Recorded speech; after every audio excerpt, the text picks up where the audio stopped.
हेगे चुबा देली होठा में आग लगई कोठा में झूलनी में जाही छोड़े कहे तुम्हें झूल रे छू ही गम कहे हमर गुल रे झूलनी में जाही छोड़ा कहे तोरे झूल रे छू ही गम कहे हमर गुल रे छोड़ा छोट ही कर नहीं चीज अभी जुठा रे हेगे चुबा देली होठा में आग लगई कोठा में हर चुप रहे हेगे चुबा देली होठा में आग लगई कोठा में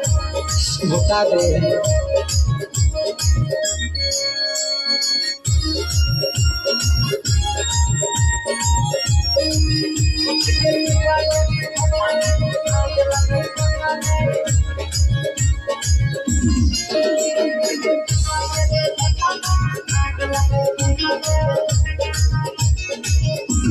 बस छना बस अब करे नहीं देर रे लेबो नहीं कम छोड़ी लेबो हम घेर गेल हरे सुन बोले बस छना बस अब करे नहीं देर रे लेबो नहीं कम छोड़ी लेबो हम ढेर गेल छना हमें नरम हियो तो ते हथा कथा रे हेगे चुमा देली होठा में आग लगो कोठा में हेगे चुमा देली होठा में आग लगई कोठा में बता दे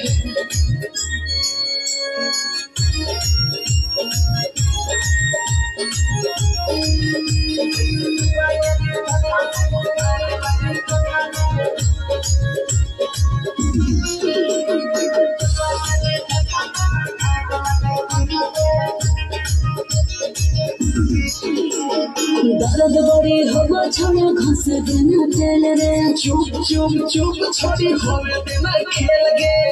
हरे सुन बोले दर्द बड़ी होगा छना घस देना तेल रे चुप चुप चुप छोड़ी होवे देना खेल गे हरे ले बोही मुँह में तेरो दही मीठा खटा रे हेगे चुमा देली होठा में आग लगई कोठा में